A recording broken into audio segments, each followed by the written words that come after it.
Y'all couldn't even hear me. That's crazy. Dang. Welcome back to the warm-up, baby. I always stretch before. Gotta get a little stretch. I don't know if you can hear that. You hear that crack? Bang. We're back with another one, baby. Warm up live Tuesday morning. A lot of media day stuff going on around the league. That Cooper Flag video is going crazy though. I'll tell you that. It's been pretty nice. Like 12K views, 1,200 views, just over 1,000. Pretty dope. Instead of like the 300 we've been getting on the other views. Not even 300. I'm not even talking about that. Just like 150 past couple videos. Had some insane trades past couple days, but let's get crack-a-lacking. So just to start out with this morning, Kawhi Leonard came out, and on his media day, he's talking about how people ask him, "Oh, are you going to play? How are you going to feel with this new, the 65 game in order to get like all NBA thing? Like, how's that going to influence you?" He was like, "That's not going to influence me at all." Like, what did he say? Let's look at what he said. He said, quote, "No league policy helping me play more," which is true. And as a Clippers fan, let's get that out of the way. I'm a Clippers fan, obviously. So as a Clippers fan, I believe Paul George and Kawhi. When they say they can't play, bro, I believe that they can't play. Okay? They're hurt. They tore Kawhi tore his ACL, tore his meniscus. I believe that. I don't think they're just sitting out to just sit out. I don't believe that. A lot of people do believe that. It is stupid. I don't understand. So he is saying, let's see, where was that at? Let me find this. I'm a two-way player. I play hard, so you're gonna come. I'm not just out there walking around. I play both ends of the floor. I see the best players on both ends every night. Either I'm guarding the best player or the best player is guarding me. Injury comes, it's what happens. So obviously, we didn't see the Kawhi Leonard injury supposedly it was in game 2 against the Suns, or game 1. I think it was game 1 that he tore his meniscus. Not tore his meniscus. But like there was no that was a bad injury. He just didn't play because he said he tore it. And people didn't believe him on that. But like when Paul George goes up for rebound and like hyperextends his knee or sprains his knee, when his knee pops back out and everyone's watching, it's all over social media. We obviously are like, "Oh yeah, Paul George." Like, we don't need to we need to stop like acting like our approval matters to these players. Like, oh, that injury is valid, man. That Klay Thompson knee injury, sheesh, man. That Jamal Murray knee injury, man. You guys can just relax. But like, as soon as Kawhi, like, we don't see an injury happen, we're like, what? Like, I don't believe it. And Kawhi's a tough dude. You think this dude's gonna be all, my knee, like, ouch, in the middle of a playoff game? Nah. Like, if it happened during a playoff game, that's not what's happening. Like, 100%.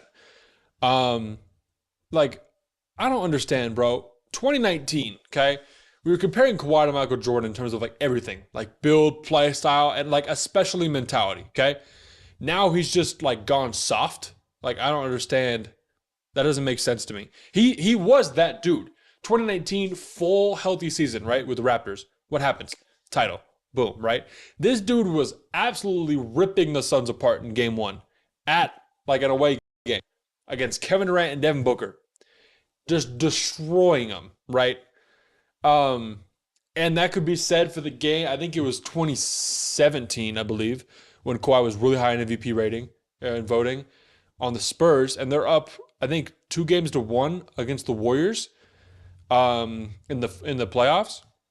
Kawhi goes down because Zaza runs in, and Kawhi lands on his foot. Boom, right? And then it's just, he's a hard player. I don't understand. Like, we got to remember what Kawhi Leonard was and who he is currently. Like, he's still an amazing dude. I love talking to people about being a Clippers fan because everyone's like, "Oh, rest in peace, your ability to watch fun basketball games," which is not true. But it is tough. being a Clippers fan for the past like 10 years. It's been tough.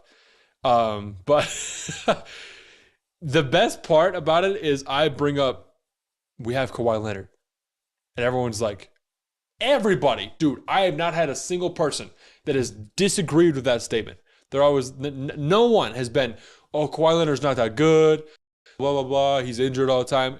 It's always like, yeah, like, oof, Kawhi, man. Like, if you could play, bro, like, and some people have been like, oh, but he's injured all the time. And I'm like, okay, but if he's not injured, like, would you want to play a healthy Kawhi Leonard in a playoff series? Nobody wants to play a healthy Kawhi Leonard in a playoff series. You don't want to do it, bro. He shut down Giannis by himself, pretty much. In the playoff, MVP Giannis, sorry. He shut down MVP Giannis in the playoffs. Like, just tore through the Eastern Conference and then won the finals that year in Toronto. And obviously that's just 1 year, but it's like, how many people haven't won a championship? Westbrook doesn't have a championship. Chris Paul doesn't have a championship. Paul George doesn't have a championship. Like, all these great players, Melo doesn't have a championship. All these great players don't have at least one championship. So why are we like going to criticize him for like, oh, it's just 1 year in Toronto? I don't care. It's a championship. He won a ring, bro. He beat everybody. Obviously, he had a good team and a good coach, great system. But I don't know. And it's just like, let's just trust him. Why can't we just trust Kawhi Leonard when he says that I'm hurt? Like, if he says I'm hurt, we should be like, okay, instead of being like, oh, but like, what does that do? What do you mean from that? We don't get anything from that. Like, the league is just more fun when you just look at it as a glass half full rather than just being negative. Like, I had a really big kind of epiphany when I was starting the warm up, and my whole thing was like, I wasn't even trying to be like, oh, I'm going to be like stick out because of my take here. I was like, Giannis sucks and James Harden is way better. And then Giannis ended up winning the MVP that year, and it was this whole thing. And there was beef between them, and James Harden was like, well, if I was like 6'11" and could dunk like that, like right? I should not have been hating on Giannis, because now, literally, Giannis is one of my favorite players. I love Giannis Antetokounmpo. Still love James Harden. He's a little weird right now with not going to media day and all this stuff, but yeah, Giannis is just like, I should not have been negative. And it's just the same thing with the KD going to Golden State. That was a little weird, and I was like, okay, at the time. But how much fun was that Warriors team to watch? Like, Kevin Durant pulling up Game 3 in Cleveland, left side of the court, stop, pop, bling from like 33 feet, bang, just like basketball. Just, it was amazing, right? With Steph Curry, Klay Thompson, Draymond, like against LeBron. That's good basketball. That's what I want to watch. I'm not a part of the NBA. I just want to watch, bro. And so I've kind of had this shift of like, let me just try and be positive. I just want to be positive about the league. I'm not even talking about like everyone being like buddy, like, ooh, blah, blah, blah. But just like believing real people when they say something is going wrong, right? So that's all I have to say about that. It was really interesting. Because Paul George on his podcast, I don't have the exact quote, but he was talking to Jerry West, believe it. He was like, you think Kawhi and I are just like getting paid and just sitting out for fun? No. Like, we play basketball and we want to play basketball. If we could play, we'd be playing. And we've seen that. And so obviously as a Clippers fan, it's hard for me to believe that we're actually going to, not that they're not going to play. It's hard for me to believe that they're going to be healthy enough to take us to a point where we're going to win. It's like trust, right? I've got to see it. Now that I don't believe them and what they're saying, it's just the fact of the matter is that they're hurt all the time, and it's just rough to believe in that, especially when it's been going on for 4 years. And I feel really bad for the guys. I mean, Kawhi and Paul George, those are some all-time players. Kawhi is a top 20 player of all time, not even close. Like, he is so good, man. Anyways, it's just rough to see that. So, yeah. But next up, we got Celtics get Jrue Holiday. I was surprised you went to the Celtics, honestly. I was really surprised you went to the Celtics. Because, I don't know. Like, I just feel bad for the Heat in this scenario. They were supposed to get Dame. Didn't get Dame. The Bucks got better. And then the Celtics got better. And it's just like, yeesh. Like, Woo! And Jimmy Butler went to the finals last year despite those two teams. Literally beat both of them. And I don't know, man. It does. The Celtics getting Jrue Holiday does make them better. But the playoffs are about superstars and health, okay? So a healthy Kawhi wins the finals, and an injured KD loses the same finals in 2019, okay? So it's like Kawhi was healthy that year, KD was injured that year. That's the split that happened, right? Kristaps Porzingis, the guy that I'm kind of referring to here. He's not anywhere near the level of KD or Giannis or Kawhi or LeBron or whatever, but he needs to stay healthy for them to even have a chance to win.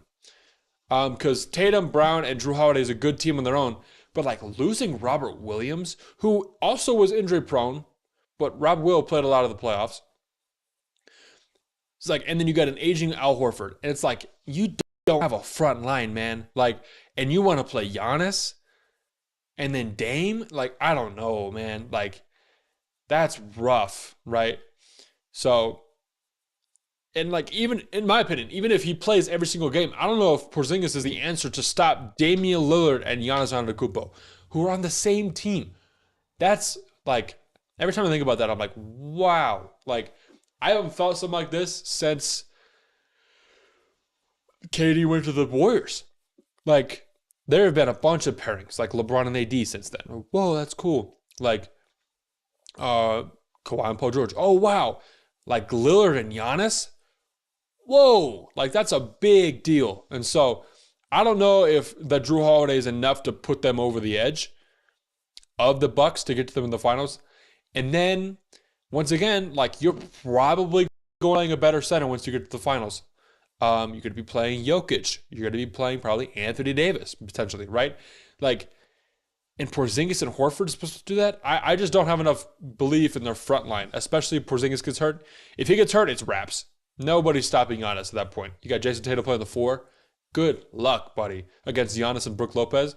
And then, we act like Chris Middleton died, by the way. That fool is still really talented. So you got Dame, Chris Middleton, and Giannis with like Pat Connaughton, Bobby Portis, Jay Crowder, and Brook Lopez. That's a squad, bro. So I think the Bucks are running the East. No question. Like, it's going to be really fun to see. So, yeah, bro. NBA minigame. I try to do like 3-4 segments each time. And I would reply to chat if anybody was in chat. But like, it doesn't look like anybody's in chat right now. So, rip to me. But NBA minigame. I saw this video where it was talking about like who'd you take? Who'd you rather build around? And I take the start bench cut and like the who'd you build around like very literally. Like, it's not like people do the start bench cut as if it's like, oh, who's like the better player. I'm talking about like, here's my starter, here's my backup, and here's who I'm not having on the team. Like, very literally, right? So in this game of who I'm building around today, we've got 2 options. Shai Gilgeous-Alexander or Anthony Edwards, okay? This is not who's better. This is who I want to build around. There's a lot of things that go into that. Who's been in the league longer? Like, Shai's older. Ant's younger, right? So he's got more time, right? But Shai's also not that much older. And I believe, here, I'm just going to say, I pick Shai. I'd rather build around Shai rather than Ant. And there's multiple reasons why, okay? I believe that like bringing in another superstar level talent, I have a better chance of doing that with Shai than I do with Ant. And in terms of like, because Ant is a superstar, Shai is a superstar, but bringing in another superstar with him is probably going to be easier, generally speaking, than with Ant. And I like that mindset. Not to say I built a little lineup, a very realistic lineup. Not just that I'm bringing in a superstar, but I like the fact that his game was more malleable to a team of what the team needs. Ant is just show up and bang, right? Like right there. SGA is like scoring, average 30 points a game, obviously.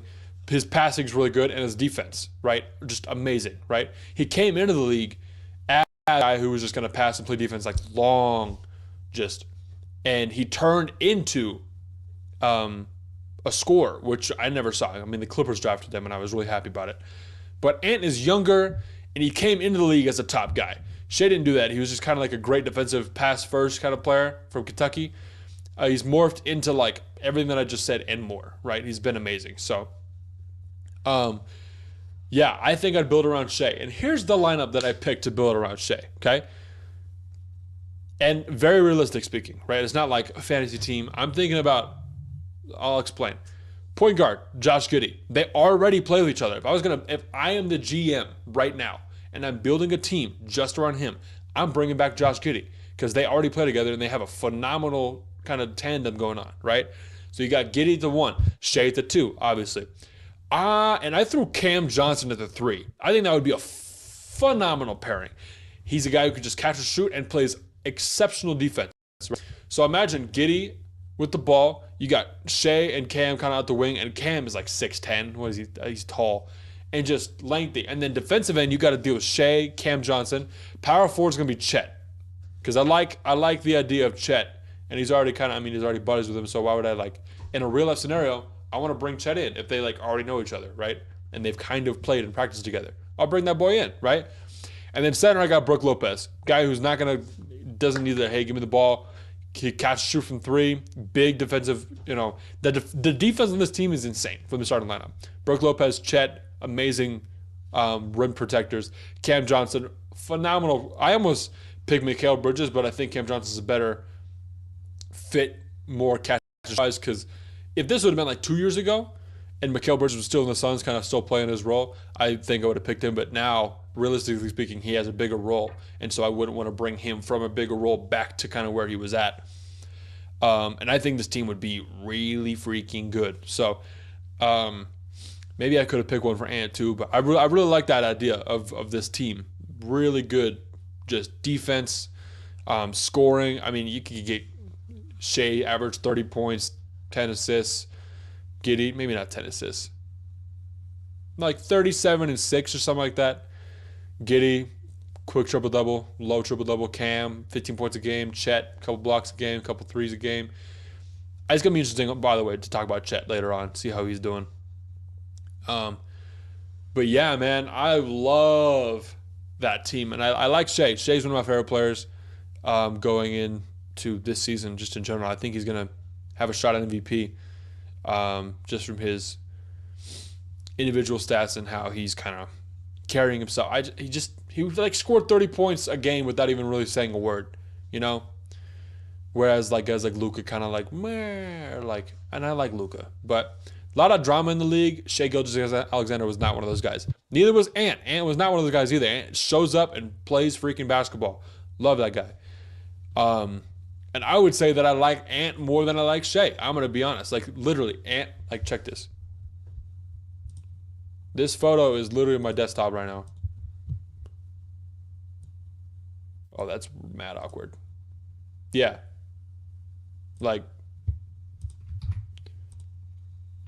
So, I don't know, man. I like Ant. And going back to what I was saying about being positive, this is not me saying Anthony Edwards is worse. I would just rather build it around Shai because his skill set is different than Ant's, right? So, anyways, quick little stream this morning. Nobody hopped on. I don't think anybody hopped on. That's not why I do it. I do it to talk about basketball, y'all. So, yeah, man, preseason starts in 2 days. Gonna have a lot of coverage of that next week, kind of go over some stuff. I got some fun ideas. So tune in next Tuesday to check out the stream, talking about preseason picks, way too early picks. I got the preseason, I'll have a preseason all preseason team. It'd be kind of fun. So pull up to that. Anyways, started off with the stretch, and with the stretch, baby. That's what I'm talking about. Have a good Tuesday, y'all. Yeah, I don't know. I'll keep throwing up videos.